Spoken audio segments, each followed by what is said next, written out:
Okay, thank you everyone for coming and signing in. Today we're going to be going over primary assessment. Am I on that camera, Kathleen? Yes. Cool. Going over primary assessment. So 2 reasons we're doing this today. One is there's been a drop in everyone's primary assessment. Either people not doing it or doing really poor basic primary assessments. And 2, this is something I need to do for my certificate in training and assessment, is present to 8 staff members. So we can start today by acknowledgement of country. So we acknowledge the traditional custodians of country throughout Australia and their connections to land, sea and community. We pay our respect to their elders, past and present, and extend that respect to all Aboriginal and Torres Strait Islander peoples today. Okay, so our objectives for today. So hopefully by the end of this, well hopefully you're all already doing this, but you're going to have a more sound knowledge of primary assessment. We're going to define what is primary assessment, discuss the importance of primary assessment. We're going to go through the ABCDE mnemonic, and then we're going to complete and document some assessment findings. Alright, so what is an assessment? So an assessment is the action of assessing someone or something, and it's done through the use of observation, so looking, palpation, so feeling, touching, auscultation, so listening, and percussion. So this is tapping and listening to sounds. And again, our primary assessment is airway, breathing, circulation, disability, and exposure. And this should all really be drummed into our heads. Secondary assessment, which we'll be talking about tomorrow, is pretty much every other assessment, and that's patient-focused systems assessment. We won't go through that today. Alright, primary assessment. Any other names for primary assessment? Anything else it could be called? ABC. Yeah, your ABCs could be called your primary survey. They all mean the same thing. So what is primary assessment? So primary assessment is a quick, systematic, methodical approach to assessment. It recognises any life-threatening situations before we move on to the next system. So if there's an issue with our airway, we're not going to move on to breathing until we fix our issue with the airway. And this is always completed prior to doing our secondary assessment. Okay, airway. Can anyone tell me what they're looking for when they're assessing an airway? Yeah, and how do we know if it's patent or not? It's speaking to us. Yeah, and what kind of things would make an airway not patent? Obstruction. What kind of obstructions do we have? Angioedema. Yeah. And other obstructions? Food boluses. Yeah. And how will we help fix an obstruction? Airway maneuvers or adjuncts. Yeah, great, and that's what we're going to talk about next. So you're right, so an airway, we're looking at it, is it clear? If not, why is it not clear? Is there vomit in there? Is there broken teeth from trauma? Is it their positioning? Then we can move on to our airway maneuvers. So we can remove the obstruction with suction, mirroring that we're only suctioning what we can see and never go any further back, because they might vomit. And then inserting airway adjuncts. So we've got our nasopharyngeal airway and our oropharyngeal airway. Got a lovely picture here. So on the left, we've got our head tilt and chin lift. What kind of patients will we not use a head tilt and chin lift? Yeah. What are we going to do instead for these patients? Yeah.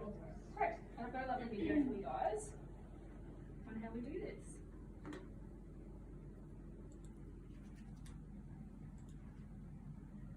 Here's a simple ball striking technique that's helped thousands of beginner golfers go from bare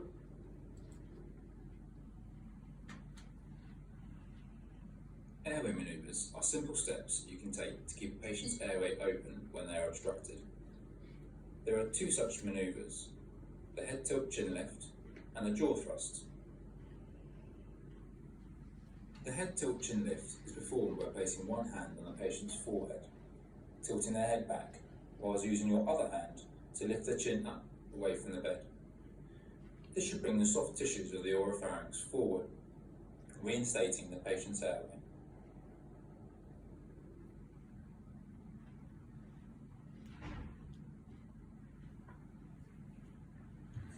The second manoeuvre, a jaw thrust, is performed stood at the head of the bed.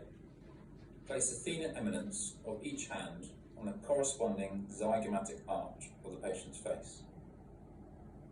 From here, place your index and middle finger under the angle of the patient's jaw.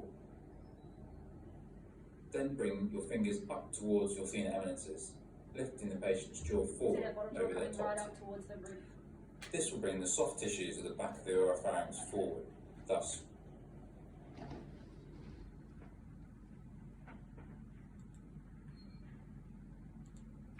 That's really important with the jaw thrust. I see a lot of people doing jaw thrust and they're kind of doing it down here. The fingers really need to be up just below the earlobe and really digging in and then pushing up towards the roof of the mouth. And you can get your hands and put them on the patient's face. They're probably pretty out of it or unconscious anyway, so they're not going to notice your hands on their face. And if you're not sure, we can practice on the mannequin at the end of the session as well. So some lovely pictures here. What do you think is going on with this airway here in A? Yeah, it's not going to be breathing very effectively with their chin tucked down their chest. And picture B, that's just showing a head tilt, chin lift, and C is your jaw thrust. What do you think is the risk here with this gentleman down here? Sorry? Yeah, if he vomits in that position, it's going to go straight back up, straight back down, and can choke. And what about the lady on the right? What's happening with her? Yeah, she might be having an allergic reaction to something, and she's got lots of tongue swelling there. Now, her airway might be patent right now, but is it safe? No. Absolutely not. And she might have stridor, so she might be going. So that's another feature of an airway assessment as well. Okay, breathing. What are we looking for with breathing? Rise and fall of the chest. Yeah. And what are you looking at with your rise and fall? Symmetrical. Yeah. What else are we looking at? Use of accessory muscles. Yeah. Anything else? Yeah. And what vital signs can we obtain? And again, just explain what you guys spoke about as well. Something we didn't talk about, but can anyone recognise what's happening here? The shift. Yeah, what's shifting? Yeah, tracheal shift. And what could cause this? Yeah. So for anyone who can't see it or they're too far away, the trachea is deviated to one side here. So we call it tracheal deviation.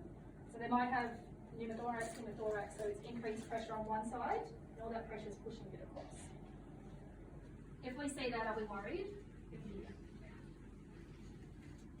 Has anyone actually seen any of these tracheal deviation in real life? Not as clear as that. Yeah, it's pretty bad, isn't it? Got another video, and then we're going to talk about this video at the end.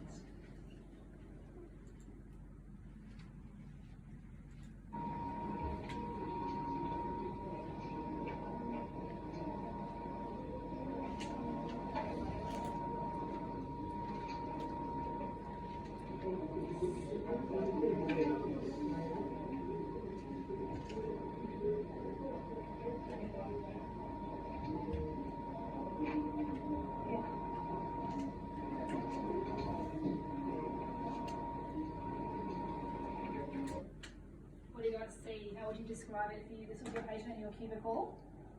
How would you describe his breathing assessment? Respiratory distress. Yep. What else? Sorry? Use of accessory muscles. Yeah, absolutely. Yeah. With tactic me, because we're brain Yeah. fire. Yeah. Anything else? Intercostal recession. Yeah. Yeah. And he's doing that real like belly breathing. So he's got increased work of breathing. Everything that you guys said is right. Are you worried about this guy? Yeah. So in your documentation, don't be afraid to, under breathing assessment, write everything we just described and say, I'm worried, nurse in charge, ED notified. Would you move on to C? Yeah. So we need to do something for him. So it looked like he was already on CPAP or BiPAP anyway. So that's your intervention. BiPAP, CPAP commenced. Move on to your C and then come back and reassess. Okay, circulation. What are we looking at, Andrew, for circulation? But they have a regular strong pulse. Yeah, and how are we going to know that? How do you feel? Yeah, let's get hands on with our patients. What else can we tell by touching and feeling our patients? Yeah. If they're dry or clammy. Yeah. And what vital signs can we get?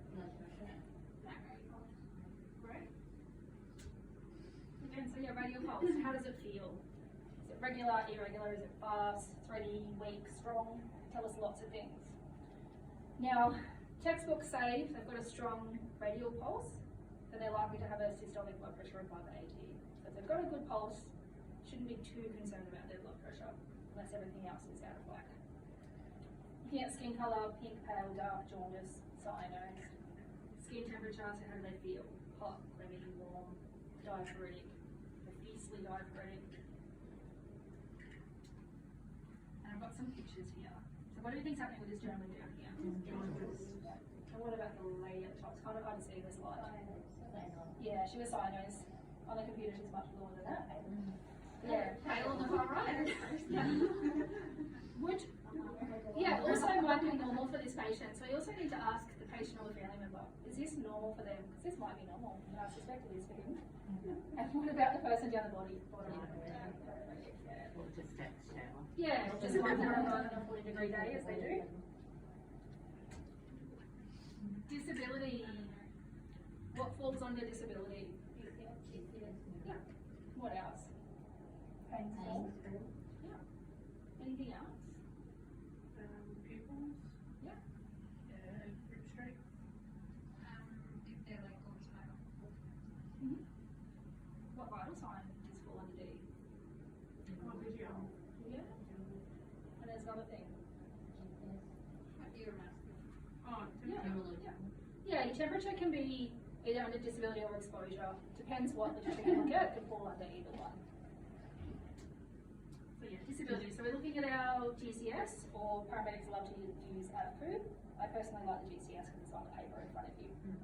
So again, ideally we want them GCS 14, 15. So we're looking for the best behaviour response, verbal response, and motor response.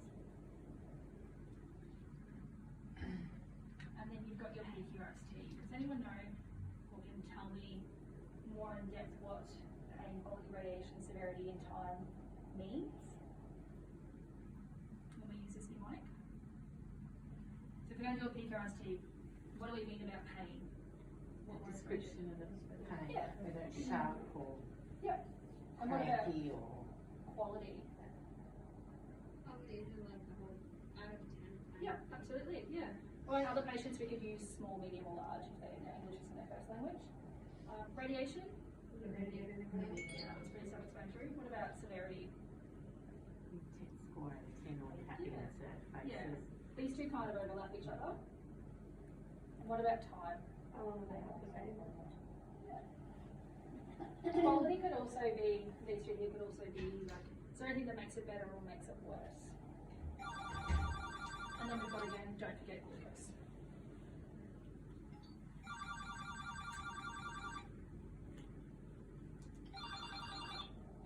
Oh my goodness.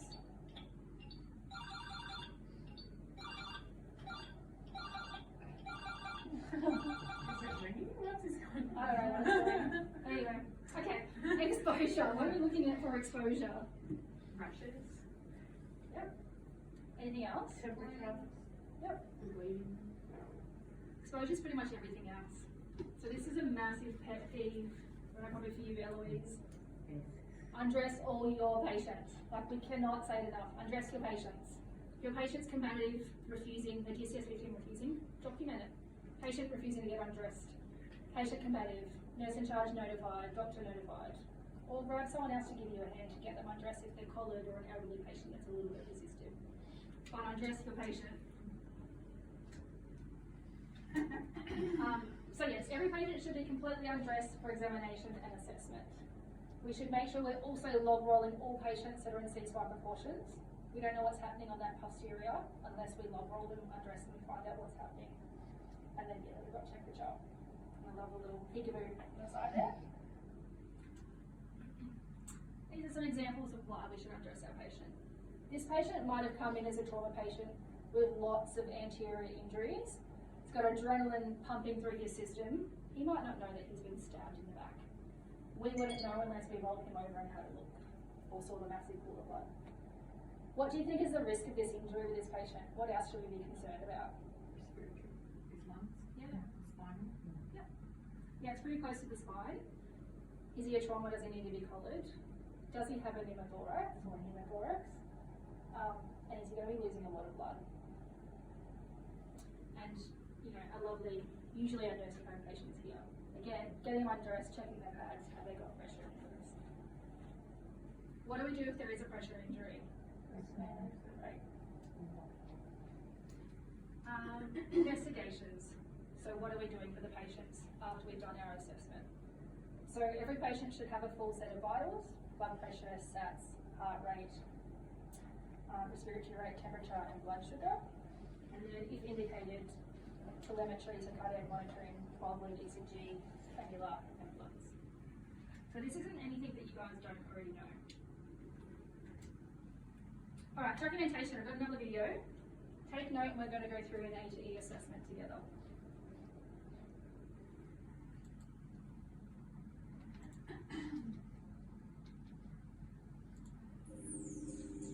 It goes for 8 minutes. We're not going to watch for 8 minutes. We're just going to go about 40 seconds. Hi, my name is Adam. I'm a 50th member to check your name and date of birth. Harry Miles, 21st of the 10th, 1998. Great. What's brought you here today? I've just had this whole chest pain since last night.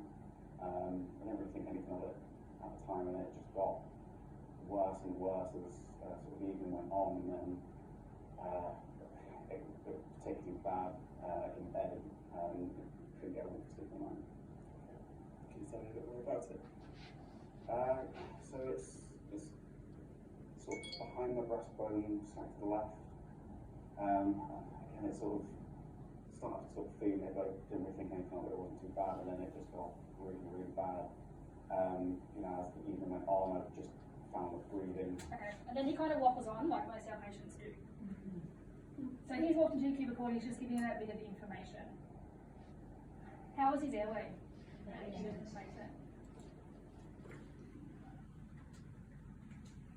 Patient or patient's own. What about his breathing? No respiratory distress. Yeah. Speaking full sentences, no work of breathing, no shortness of breath. Didn't really stop to take a breath, so I think his lungs are okay. And again, we would auscultate his chest at this point in time. Obviously, we can't do that for this gentleman. What about for circulation? Yeah, pink. That's probably about all we can get from him, isn't it? So what would we be doing for him if he was in our cubicle? Yeah.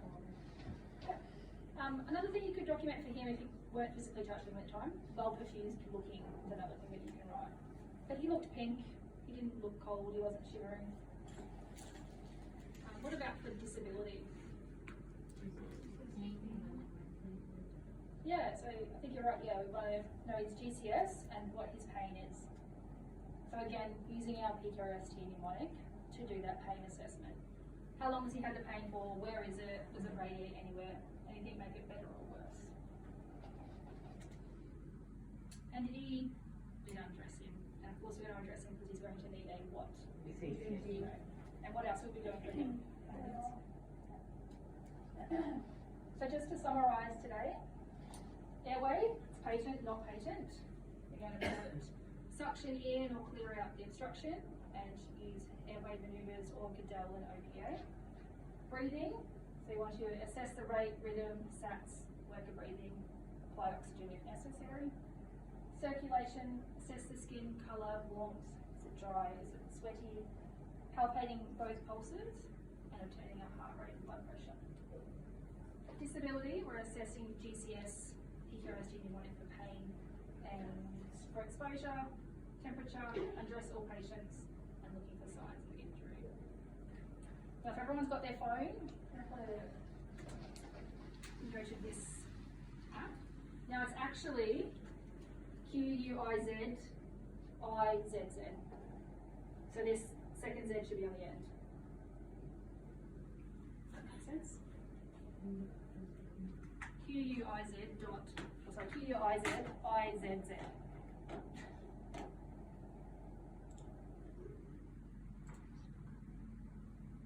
And then it'll ask you for a code. Quizzes.com. Yeah, quiz is. Yeah.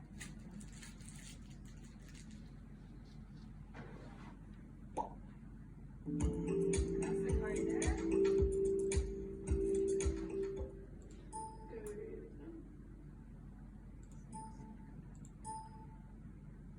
this is a competition. There might be a prize at a later date for whoever wins today. I'm still trying to find it. So, Oh no, you can just go to the internet browser and go to download it.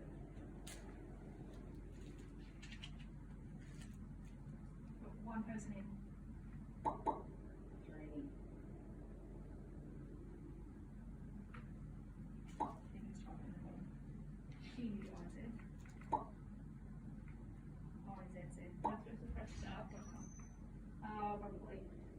Yeah, you're on the screen. Yes.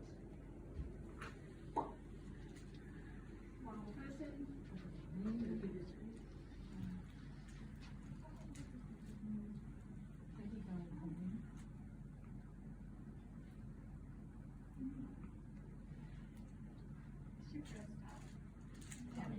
Yeah. 781. Doesn't help the reception's not very good in here. No. Is it? Yeah. 7, 8, 744. my mind's really slow. If I walk out the front, It's better it's again? better. Yeah. You've got to go about 50 metres past the ambulance park. Kathy, you're a unicorn. I want to be you. No, thank I'm off the floor. you. You have to press start. Yeah, I think so. Okay, yeah, You're we're ready. at the top. I can see you. Is everyone ready? Yeah. Really complex questions coming up. What do we do though? It'll come up on your screen.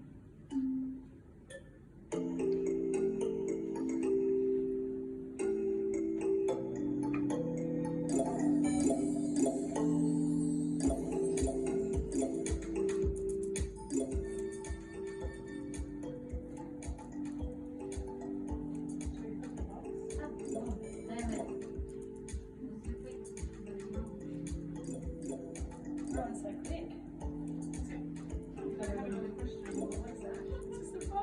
Okay, great. Why would you do that?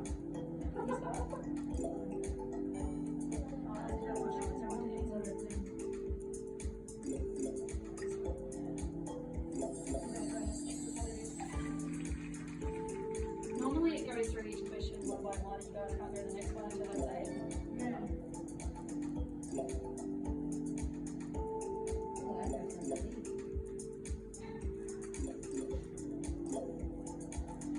I lost internet connection. Come on, Beth. No prizes for Beck.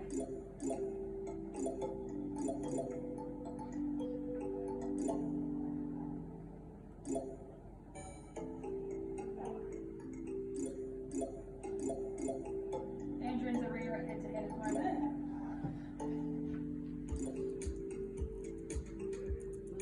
The last few questions you don't get points on. So don't stress about picking the right answer.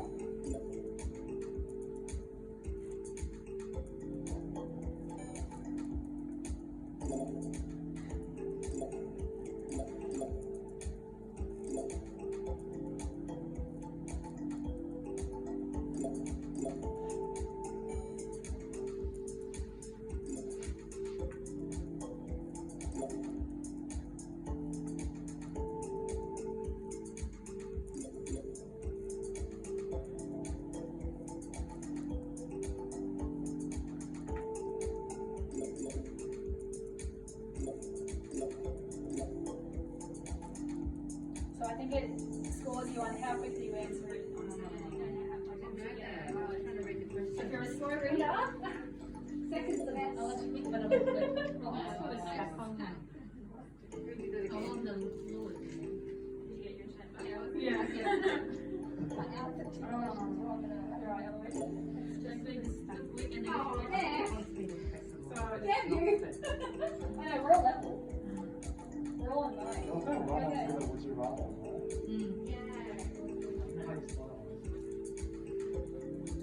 We'll hopefully go through the questions and see what everyone's Which one would you choose, Melina or Vigareg? I mean, really. I'm such a tracky any day. I'm not touching anyone's feet. They say I go to feet and I go to I hate feet. I hate feet. Everyone finished?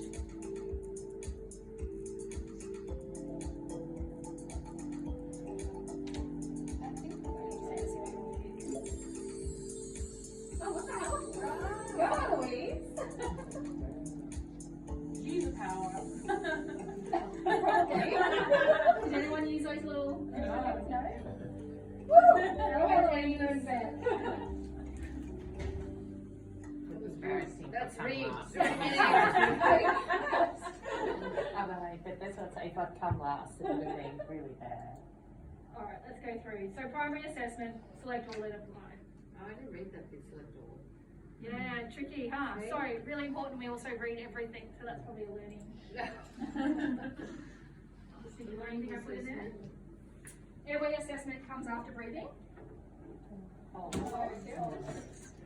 That's the question that got me. I was like, what? Yeah. So they're actually really simple questions, but the way they're worded make it a bit harder.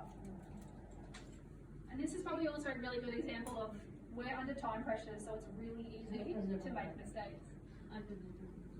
Yeah, PQRC stands for? It's a very long time. I mean, I like this one better. No. I have to let the rest. A strong radial pulse indicates, I think we all got that one, right? You can skip exposure if you are busy. Now I know that every single one of you has said false, so I'll be coming to check now. And the most important thing when you do your assessment is to make sure your writing's legible. Yes. Because when I go back to this man, sometimes I can't tell from the writing if you've done things or not, and you might have done it, but there's some people that's writing so bad you can't read it. Yep. And if it's not legible, then it didn't happen. It's exactly the same as not documenting it. Would you rather suction a trachea or clean someone's feet? Suction a trachea. What do you mean to suction a trachea? I don't know who you people are. Feet are disgusting. You know what? Feet are. All you people that selected suction a trachea, you could come with our Osmond. Yeah. That's Would you rather clean out Melina or VRE? Again, I'm with the VRE. Melina. Yeah, that was me. I can't stand Melina. It's disgusting. Yeah. I know that it's very Yeah, but like you could PPE. wash Melina. Yeah, it's all, yeah. Walk out. I personally And you need 100 points for the name to follow And would you rather work with your bestie every day for the rest of your career or never have to work ever again? Never have to work again. Saying sorry to my best friend, but no. Correct. No way. Lots of 5 minutes later, so okay, we still have another 5 minutes left, so what we're going to do is I'm just going to bring the mannequin around quickly, and I want everyone to show me the 2 airway maneuvers.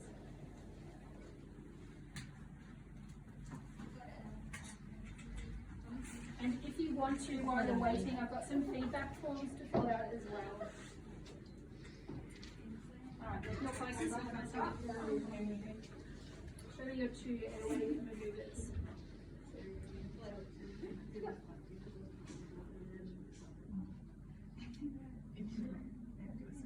Yeah, and you can even get your hands on your space if you wanted to get in there. And lift it up.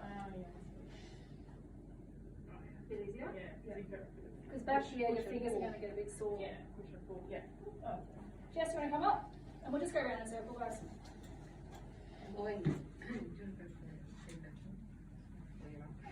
And you can even sort of closing up your yeah. What if they're like a bit fat? They can't, like, we've got more to grab onto then. Oh, true. Just give those in again and then you lift up. Yeah, so really important. Really fast. Much further than when you arms on. Yeah, and lift up. Great. You can see how that's coming up. Yeah. It might feel a bit counterintuitive, kind of closing them out. Yeah. You can just kind of look down. Yeah. Cool. All right. Andrew, you're up. Have you had the opportunity to do this before? Questions? Yeah, or automated? No.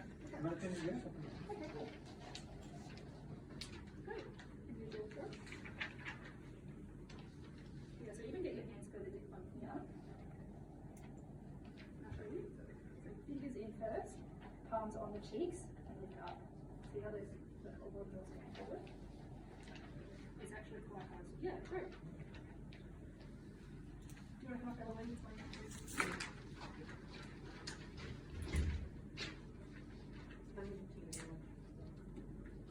Yeah, great. Yeah. And your fingers are going to get really sore doing the jaw thrust. That's why we have the OPA and the MPA to put in there, so you don't have to stand there the whole time doing a jaw thrust. delicate. Oh, is it? Yeah. So gentle. So really get the fingers in first and then hold that again. Fingers an angle. Very strong. Yeah, perfect. Great. Thank you. Okay. Thank you. Yeah, everyone just go to this and fill out a feedback form. Again, so delicate, like Rachel. Good, yeah. Absolutely. Thank you guys. Thank you. Actually, get to the yeah, great. So all your pressure is just coming from you. Yeah, just great. Oh, okay. I was with Moina. Yeah. So get your fingers Sorry, closed. I dropped the phone. I dropped the phone to the last.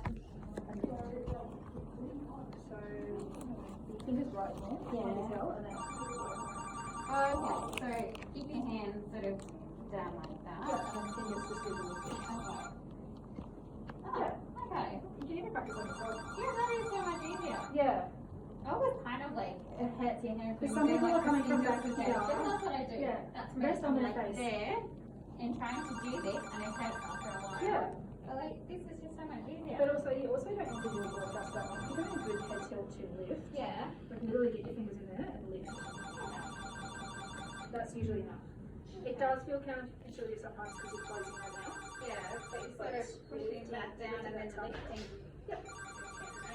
So it's only in away here, so the weight's not putting pressure on it, and then lift it up. Okay. All right, enough. Thank you. Thank you. Drop it. Thank you.